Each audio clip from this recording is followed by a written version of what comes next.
नमस्कार दोस्तों, मैं भावनी मिश्रा अपने चैनल में आप सभी का एक बार फिर से स्वागत करती हूँ। कैसे हैं आप लोग?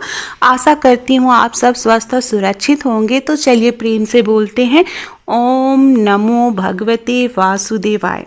तो एकादशी आने वाली है और सरसिला एकादशी आने वाली है। वैसे जो मैं पूजा विधि आपको बताने जा रही हूँ, आप वो किसी भी एकादशी व्रत में इस तरह से विष्णु भगवान की पूजा कर सकते हैं। तो इस वीडियो में मैं आपसे शेयर करने जा रही हूँ एकादशी व्रत की पूजा विधि। ये पूजा विधि सठ तिला एकादशी की है, तो तिल का उपयोग किया जाएगा। बाकी जो भी एकादशी व्रत आप रहते हैं उसमें ज़रूरी नहीं है कि आप तिल का उपयोग करें, क्योंकि ये सठ तिला एकादशी है, इसलिए हम इसमें तिल के लड्डू और तिल और गुड़ चढ़ाते हैं। तो चलिए सबसे पहले जानते हैं कि पूजन सामग्री क्या क्या ज़रूरत पड़ेगी। एक बात मैं आपको और बताना चाहती हूँ कि जो मैं पूजा विधि बता रही हूँ, इस तरह की पूजा विधि आप किसी भी एकादशी व्रत में कर सकते हैं। चूंकि सठ तिला एकादशी है, इसलिए हम तिल का उपयोग कर रहे हैं भोग चढ़ाने के लिए। उसके अलावा अगर कोई भी एकादशी आप व्रत रह रहे हैं तो आप लड्डू प्रसाद, कोई पीले रंग की आप खीर और पीले रंग का लड्डू, इस तरह का भी आप भगवान विष्णु को भोग लगा सकते हैं। तिल की जगह आप इसका उपयोग कर सकते हैं। उसके अलावा आप फल फूल, जो भी मौसम में फल होता है, आप वो चढ़ा सकते हैं। साथ में वर्ष में 24 एकादशी का व्रत रहता है और अगर मलमास लगा है तो 26 एकादशी व्रत रखे जाते हैं। तो चलिए, तो एकादशी व्रत के दिन सुबह सुबह उठ के स्वच्छ कपड़े पहनने चाहिए और अगर हो सके तो आप जब स्नान करें तो उसमें 2 बूंद गंगा जल की डाल दें या तुलसी दल डाल दें, उससे स्नान करें तो ज़्यादा शुभ होता है। पूजन सामग्री बहुत ही आसानी से उपलब्ध हो जाती है। तो हमें चाहिए तिल, चूंकि सठ तिला एकादशी है इसलिए यहाँ पे तिल यूज़ कर रहे हैं। कुमकुम, हल्दी, अक्षत, चंदन। चूंकि एकादशी के दिन चावल नहीं चढ़ाना चाहिए, इसलिए चावल की जगह मैंने तिल का उपयोग किया है।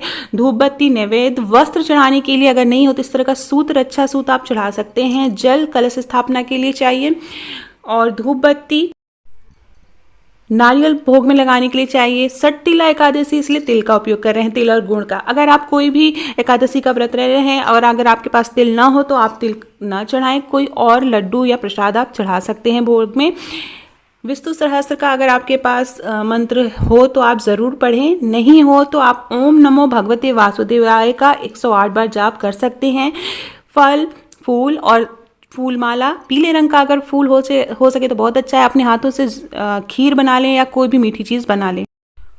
जहाँ पे पूजा करनी है पूर्व दिशा में हम इस तरह से चौकी रखेंगे, उस पर पीले रंग का वस्त्र बिछाएंगे। आप साफ सुथरा पीले रंग का वस्त्र होना चाहिए। उसके ऊपर विष्णु भगवान की प्रतिमा या फिर आप फोटो इस तरह से रख सकते हैं। विष्णु भगवान की न हो तो भगवान कृष्ण की प्रतिमा या फोटो है तो आप वो भी रख के पूजा कर सकते हैं। उसके बाद गंगा जल से आचमनी करेंगे, चौकी को शुद्ध करेंगे। उसके बाद आटे से हम अष्टदल कमल बनाएंगे। जैसा कि मैंने बताया, एकादशी के व्रत में चावल खाना भी नहीं चाहिए। जिस घर में कोई भी अगर एकादशी का व्रत है तो चावल बनाना भी नहीं चाहिए और भगवान विष्णु को चावल जो है चढ़ाया भी नहीं जाता है अक्षत के रूप में, खास करके एकादशी के दिन। तो इसलिए मैं जो है अष्टदल आटे से बना रही हूँ। अब एक मैंने पीतल का कलश लिया है, उसके ऊपर रखेंगे। कलश आप छोटा बड़ा कुछ भी ले सकते हैं। उसमें थोड़ा सा तेल डाला मैंने, कुमकुम डालेंगे, हल्दी डालेंगे, कोई भी फूल आप डाल सकते हैं और चाहे तो आप सिक्का भी डाल सकते हैं। इससे घर में धन बना रहता है।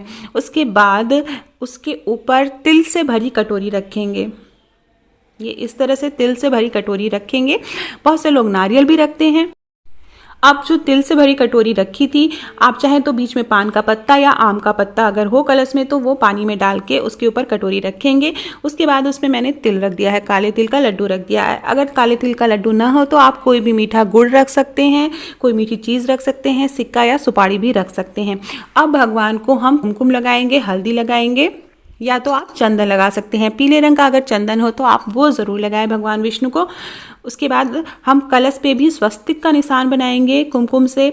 हल्दी और कुमकुम हम कलश की भी पूजा करेंगे, कलश पे भी चढ़ाएंगे। तो जब भी आप पूजा कर रहे होते हैं तो अगर घर में एक भी सदस्य अगर व्रत है तो घर के सभी सदस्यों को पूजा में शामिल ज़रूर करना चाहिए। अपने बच्चों में अच्छे संस्कार डालने के लिए उन्हें भी पूजा में ज़रूर शामिल करें। घर की आरती में सब लोग मिलकर अगर भगवान विष्णु की आरती करते हैं तो बहुत ही अच्छा होता है। अक्षत की जगह हम तिल का अक्षत चढ़ाएंगे।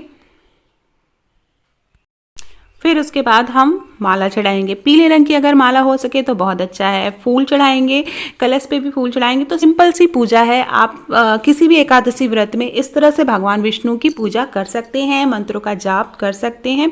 बहुत ही सरल पूजा विधि है। हाथों से अपने कुछ भी मीठा भोग आप बना सके तो बहुत अच्छा है। नहीं बना पा रहे हैं तो आप गुड़ का प्रसाद भी भोग चढ़ा सकते हैं। तुलसी चढ़ाएंगे।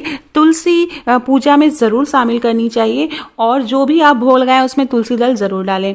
तो तुलसी चढ़ाएंगे। कमल गट्टा, इस तरह से काले रंग का कमल गट्टा होता है, वो भगवान विष्णु को ज़रूर चढ़ाना चाहिए। तो दो दो कमल गट्टे हमने एक रख दिए कलश के ऊपर और एक भगवान विष्णु पे, 2 कमल गट्टे हमने चढ़ाए हैं। इत्र चढ़ाएंगे और एक एक करके इसके बाद हम धूप दीप और आरती करेंगे। इस तरह से अगरबत्ती जलाएंगे, आप धूप बत्ती जला सकते हैं। धूप बत्ती जलाने के बाद धूप बत्ती बगल में रख देंगे और दीपक जलाएंगे। दीपक जलाने के बाद ही हमें भोग लगाना चाहिए। बहुत से लोग पहले दीपक जलाते हैं फिर फूल माला और वस्त्र चढ़ाते हैं। तो दोनों पूजा विधि है, आप किसी भी पूजा विधि को फॉलो कर सकते हैं। दीपक जलाएंगे। दीपक जला के ही आपको पूजा शुरू करनी होती है। उसके बाद दीपक हमने जला दिया है। अब हम नारियल चढ़ाएंगे। नारियल पे आप लाल रंग का स्वस्तिक का निशान बना सकते हैं। अगर आपके पास कलाई नारा या रक्षा सूत्र है तो आप उसको भी आप लपेट सकते हैं। केला चढ़ाएंगे। जो भी आप फल आपके पास आसानी से उपलब्ध हो वो फल चढ़ाएंगे। केला भगवान विष्णु को बहुत पसंद है तो इसलिए प्रसाद में आप फल फूल में आप केला ज़रूर चढ़ाएं। इसमें सीजनल चलता है तो जो भी मौसमी फल है वो। अगर आपके घर में शंख है तो शंख हमेशा भगवान विष्णु या श्री कृष्ण के पास रखना चाहिए। आपका जो पूजा स्थल है वहाँ पे भी आप ध्यान दें। अगर आपके छोटा सा भी आप शंख कहीं से खरीद के ला पाए तो वो भगवान विष्णु के पास ज़रूर रखना चाहिए। इससे घर में सुख संपत्ति और धन ध्यान बना रहता है। तो पूजा में इसे ज़रूर शामिल करें। एकादशी व्रत में दान और पुण्य का बहुत ही विशेष महत्व माना जाता है। क्योंकि माघ में पड़ने वाली एकादशी में दान ज़रूर करना चाहिए और तिल का दान ज़रूर करना चाहिए। तो इस तरह से तिल और गुड़ हम चढ़ाते हैं और उसमें जो भी आपको दान दक्षिणा देनी है किसी भी पंडित जी को या किसी ज़रूरतमंद को, वो दान दक्षिणा भी हम चढ़ाएंगे। तो जो भी दान दक्षिणा आप देना चाहते हैं उसे भी पूजा में शामिल करें और फिर उसे भी आप किसी ज़रूरतमंद को या पंडित जी को दान ज़रूर करें। तो इस तरह से तिल का लड्डू चढ़ाएंगे। उसके बाद हम विष्णु सहस्रनाम का पाठ करेंगे। अगर आप नहीं संस्कृत पढ़ पा रहे हैं तो सिंपल जाप कर। विष्णु सहस्रनाम नहीं पढ़ पा रहे हैं तो 108 बार ओम नमो भगवते वासुदेवाय का जाप कर सकते हैं। 11, 21, 51 बार भी कर सकते हैं।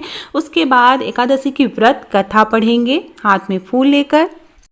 उसके बाद भगवान विष्णु की आरती करेंगे। ओम जय जगदीश हरे। आरती से पहले बहुत से लोग हवन करते हैं तो आप तिल का हवन भी कर सकते हैं अगर पॉसिबल हो सके तो। आरती करेंगे। आरती करने के बाद आचमनी करेंगे। आरती करने के बाद 3 बार पानी से घेरा करेंगे। फिर सबसे पहले हाथ में फूल लेके भगवान को आरती दिखाएंगे। फिर चारों दिशाओं में आरती दिखाएंगे। उसके बाद घर के सभी सदस्यों को आरती देंगे। तो आरती जो देने का तरीका यही होता है। तो इस तरह से हम कभी भी खाली हाथ से आरती नहीं देनी चाहिए भगवान को। तो हाथ में फूल ज़रूर लेना चाहिए, फूल से ही आरती देनी चाहिए। फिर घर के सभी लोगों को आरती देंगे।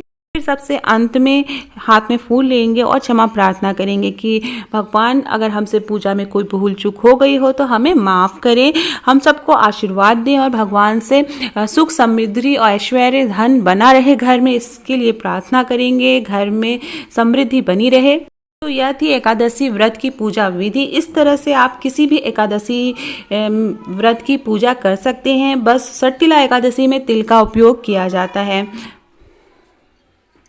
आशा करती हूँ आपको मेरा वीडियो पसंद आया होगा। वीडियो पसंद आया हो तो प्लीज़ अपने दोस्तों के बीच में ज़रूर शेयर करिएगा, कमेंट ज़रूर करिएगा, लाइक ज़रूर करिएगा। बहुत पसंद आया तो मेरे चैनल को प्लीज़ सब्सक्राइब कर लीजिए। बहुत बहुत धन्यवाद।